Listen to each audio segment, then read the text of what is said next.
Good day, grade 9 mathematicians. Welcome to Aral Tarlac Henyo, here on RTV Tarlac, channel 26. Simulcast over DCTC 828 kHz, Radyo Pilipino, Tarlac. The time is exactly 4 in the afternoon.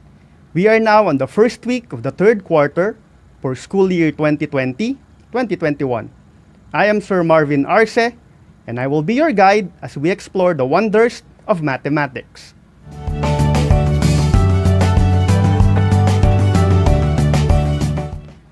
Before we start our math adventure, kindly prepare the following: a pen or pencil, your math notebook, your mathematics learner's material, and your learning activity sheet, pages 3 to 5. Also, be at the most comfortable spot in your home for your maximum listening, watching, and learning experience. I will give you 10 seconds to prepare.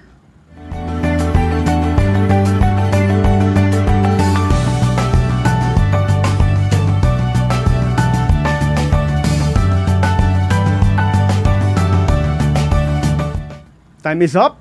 I hope you are all settled in because we will now start our math journey.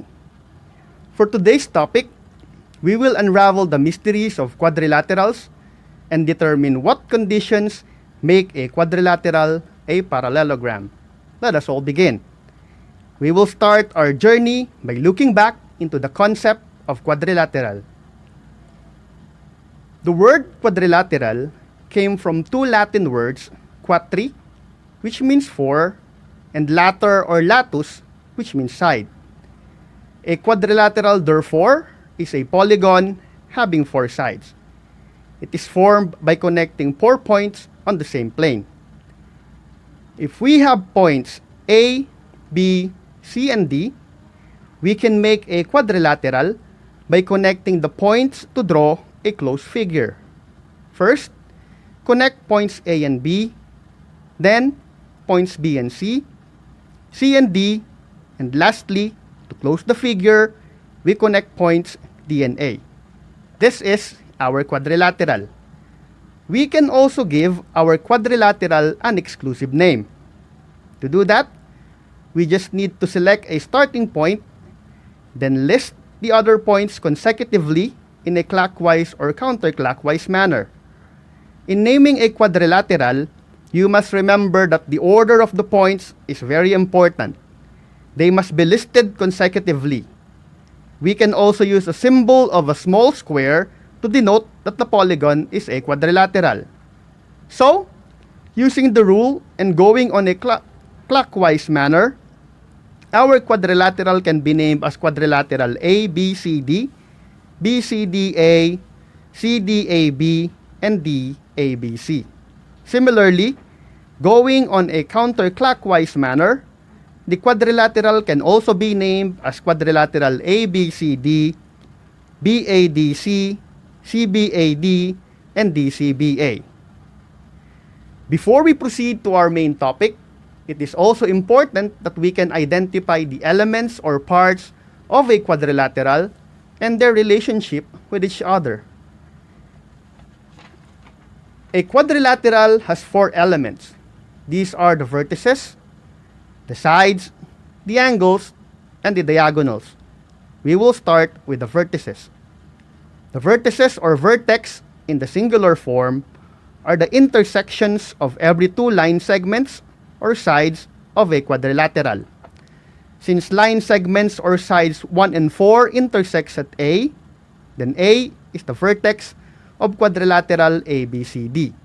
The other vertices are B, C, and D. Any pair of vertices in a quadrilateral have a special relation with each other. A pair of vertices can either be consecutive or opposite vertices. Vertices that have a common side or are the endpoints of one side are called consecutive vertices. The pairs of consecutive vertices of quadrilateral ABCD are points A and B, points B and C, points C and D, and points A and B. Vertices which do not have a common side, on the other hand, are called opposite vertices. Vertices A and C, as well as vertices B and D, are the opposite vertices of quadrilateral ABCD. The second element or part of a quadrilateral are the sides. The sides are the line segment formed by two consecutive vertices. Side 1 is formed by the line segment connecting vertex A and B. We name a side by using the two vertices interchangeably or by writing a dash called a bar on top of it. Hence, one can also be called a side AB or BA.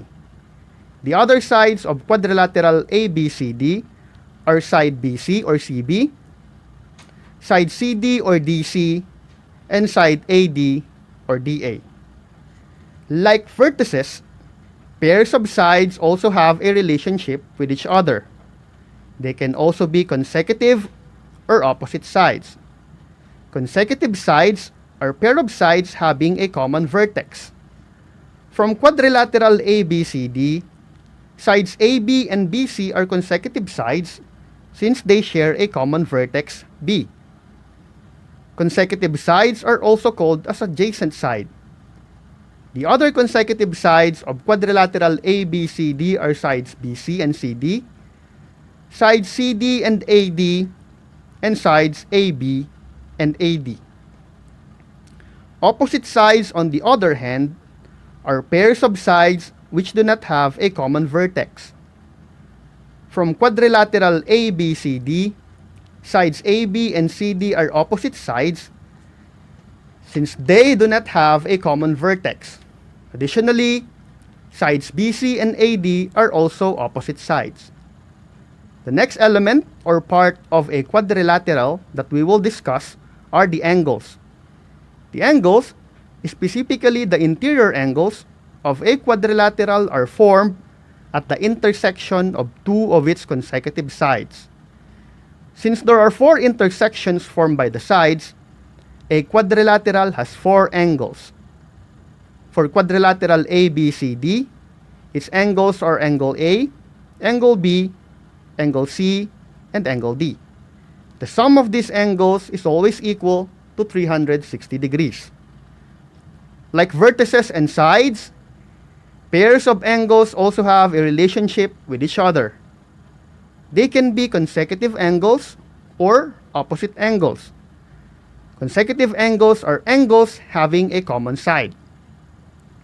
In quadrilateral ABCD, angles A and D and B are consecutive angles since they have a common side AB.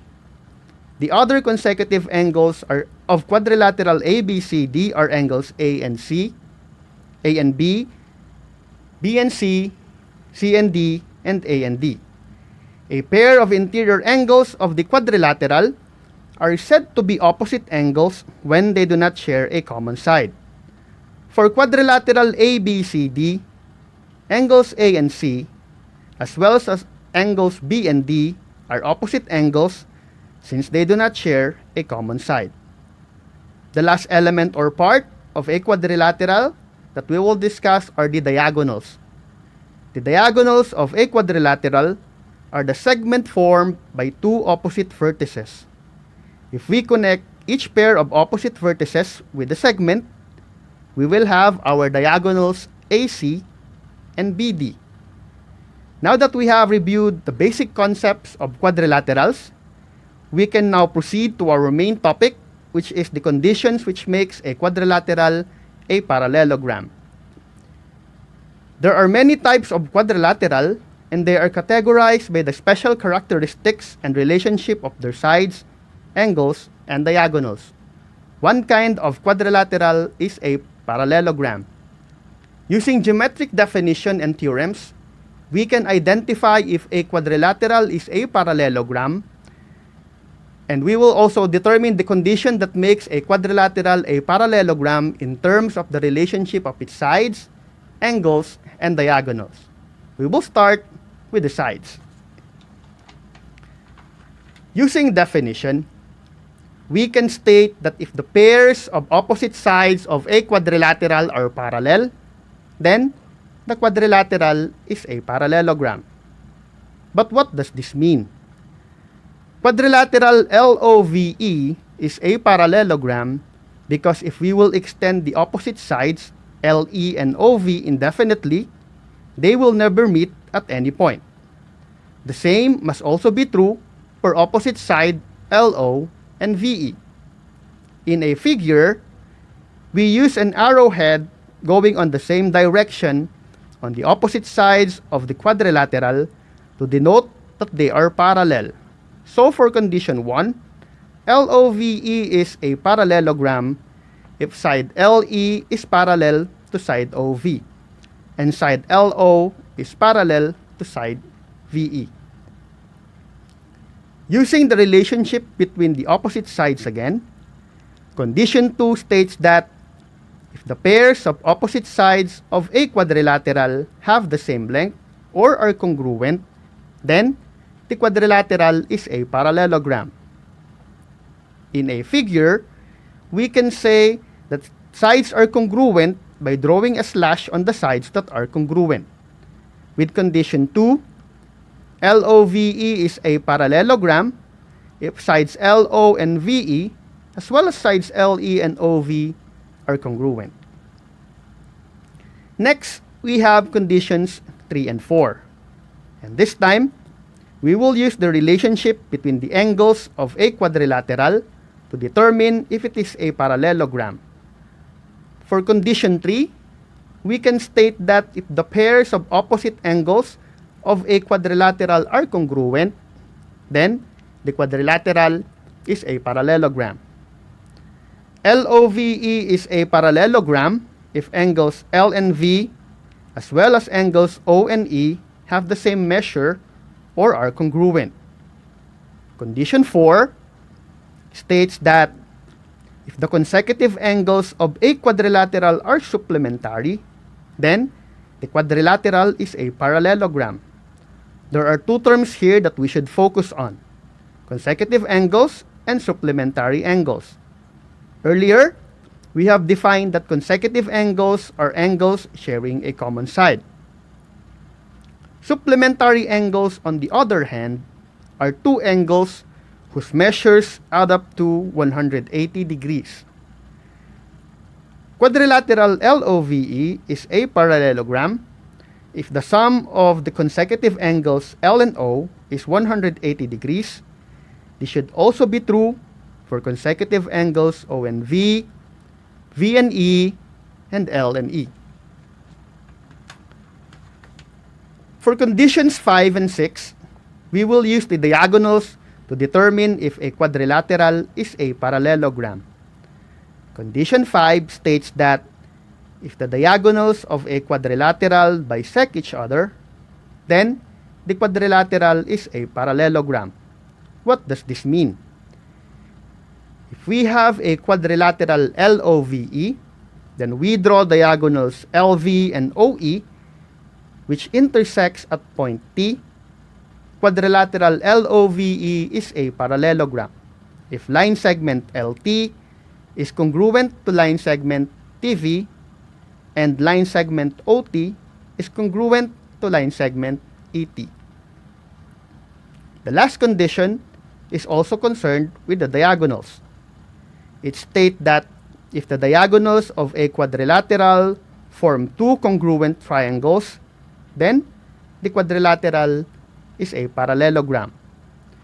If we draw one of the diagonals of a quadrilateral, and that diagonal divides the quadrilateral into two congruent triangles, then the quadrilateral is a parallelogram. In quadrilateral LOVE, line segment OE is a diagonal. If OE divides the quadrilateral into two congruent triangles, LOE and VOE, then the quadrilateral is a parallelogram.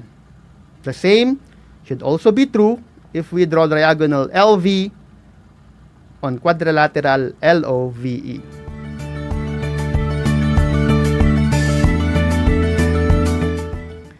There you have it, the 6 conditions which makes a quadrilateral a parallelogram. Let us recall them one by one before we proceed to an activity. Condition 1. If the pairs of opposite sides of a quadrilateral are parallel, then the quadrilateral is a parallelogram. Condition 2, if the pairs of the opposite sides of a quadrilateral are congruent, then the quadrilateral is a parallelogram. Condition 3, if the pairs of opposite angles of a quadrilateral are congruent, then the quadrilateral is a parallelogram. Condition 4, if the pairs of consecutive angles of a quadrilateral are supplementary, then they are a parallelogram. Condition 5, if the diagonals of a quadrilateral bisect each other, then the quadrilateral is a parallelogram. And lastly, condition 6, if a diagonal of a quadrilateral form two congruent triangles, then the quadrilateral is a parallelogram. You should keep in your heart and mind the following conditions because you will use them repeatedly on succeeding lessons. But for now, we will apply what we have learned on a simple activity.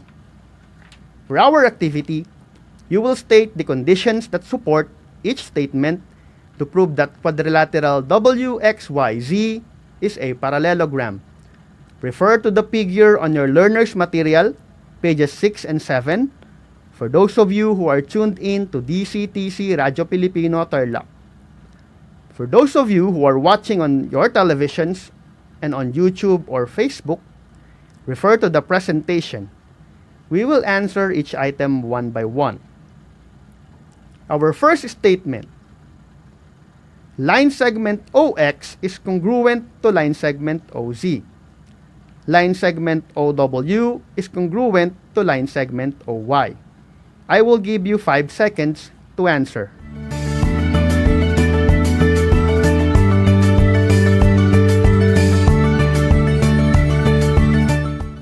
Time is up. The condition that we can use for the given statement is that diagonals bisect each other. Why?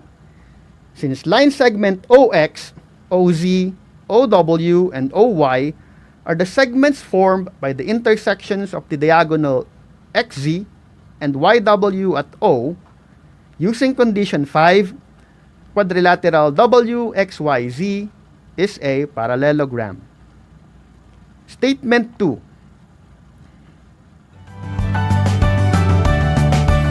Line segment XY is congruent to line segment WZ, and line segment WX is congruent to line segment YZ. You have another 5 seconds to answer.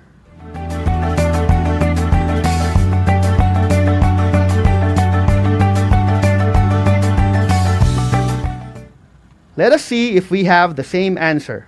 For statement 2, line segments XY and WZ, as well as line segment WX and YZ, are pairs of opposite sides of WXYZ.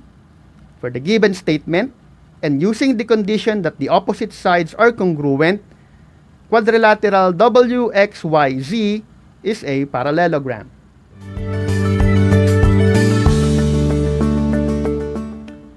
Statement 3. Line segment XY is congruent to line segment WZ, and line segment XY is parallel to line segment WZ. Your 5 seconds starts now.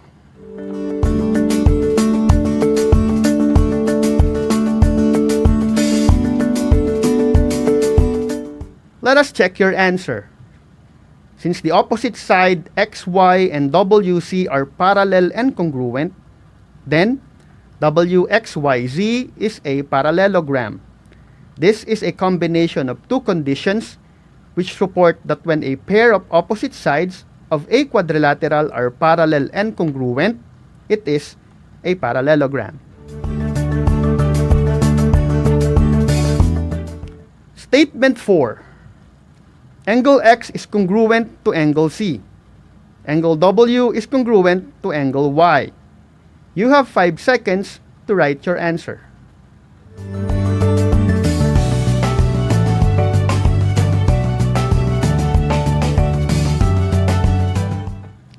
Let us check your answer.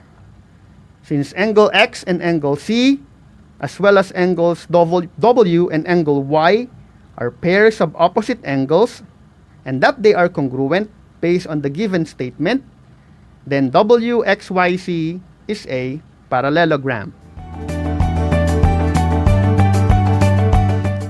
Statement 5. Line segment WX is parallel to line segment ZY, and line segment WX is congruent to line segment ZY. You have 5 seconds to answer.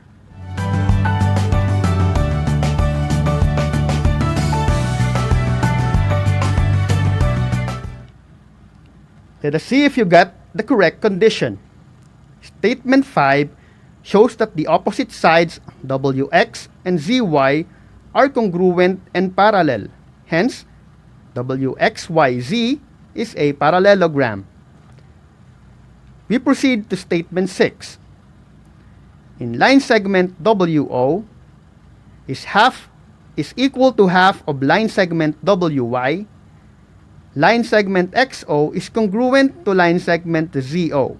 Again, line segment WO is equal to half of line segment WY. Line segment XO is congruent to line segment ZO. 5 seconds, go!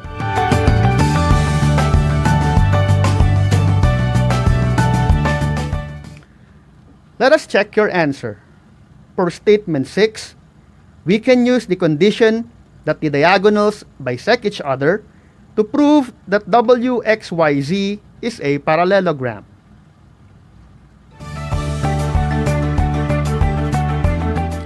Next, we have statement 7.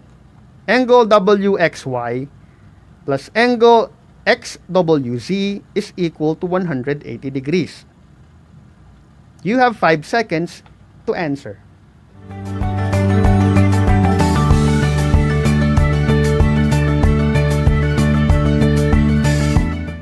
Let us now look if you are correct. Angle WXY or simply angle X and angle XWZ or simply angle W are consecutive angles of WXYZ. The given statement shows that their sum is 180 degrees. Using the condition that consecutive angles are supplementary, WXYZ is a parallelogram. Our last statement, we have triangle XWZ is congruent to triangle ZYX. 5 seconds, go!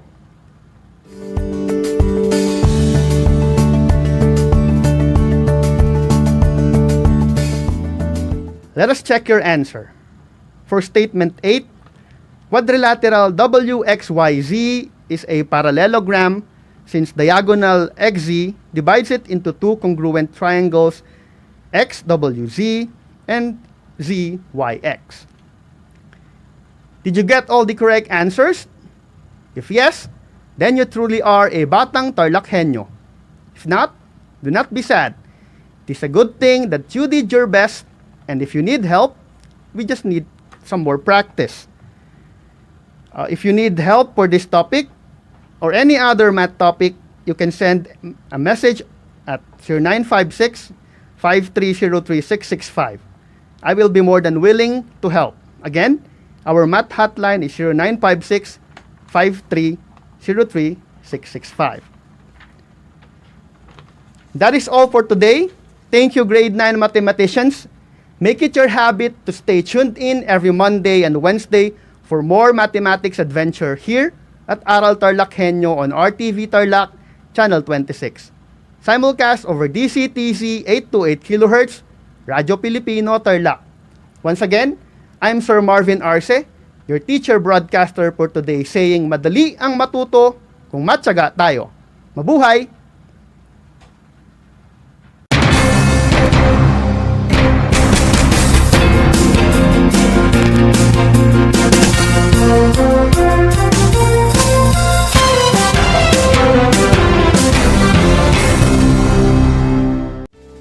Tuwing sasapit ang alas 5 ng hapon, parangalan natin ang ating mga kababayan na nasa unahan laban sa COVID-19. Lumabas tayo sa pintuan ng ating mga tahanan. Dumungaw tayo sa ating mga bintana. At atin silang bigyan ng masigabong palakpakan. Gumawa tayo ng ingay. Ipagbunyi ang ating frontliners. At ipahayag ang ating walang hanggang suporta sa kanilang kabayanihan. Gusto ko lang pong i-take itong opportunity ito para magpasalamat sa lahat ng mga doktor at nurses, especially yung mga nag-alaga po sa akin, sa buong Asian Hospital, at sa lahat po ng ating frontliners. Umawit tayo at sumayaw at ipakita ang ating talento bilang pagsaludo sa mga bayaning nasa unahan. Talunin natin ang COVID-19. Sama-sama nating pagalingin ang ating inang bayan. Kaya natin to. We heal as one. Ilang araw pa lamang mula nang maiangat ang enhanced community quarantine sa ilang lugar sa bansa, ngunit makikita na ang mabigat na trapiko. Mga residenteng lumalabas ng kani-kanilang mga tahanan, walang mask at wala rin halos physical distancing. Remember, the easing up of the restrictions, hindi iyan sabihin na wala na ang COVID. If you get COVID, you go to the hospital. Yung hospital, yung kama ibigay sa iyo, kalilinis lang kasi 1 hour before may namatay doon. Ikaw na naman ang papalit. Ikaw yung pang-anim kung hindi ka talaga magsunod ng batas. At totoo lang, COVID is very lethal. We cannot afford a second or third wave. Gusto mo bang lumabas? Gusto mo bang magka-COVID-19? Ako, ayoko. Kaya ugaling maghugas ng kamay. Magsuot ng mask kapag lalabas ng bahay. Panatilihin ang safe physical distancing. Bahay muna. Buhay muna.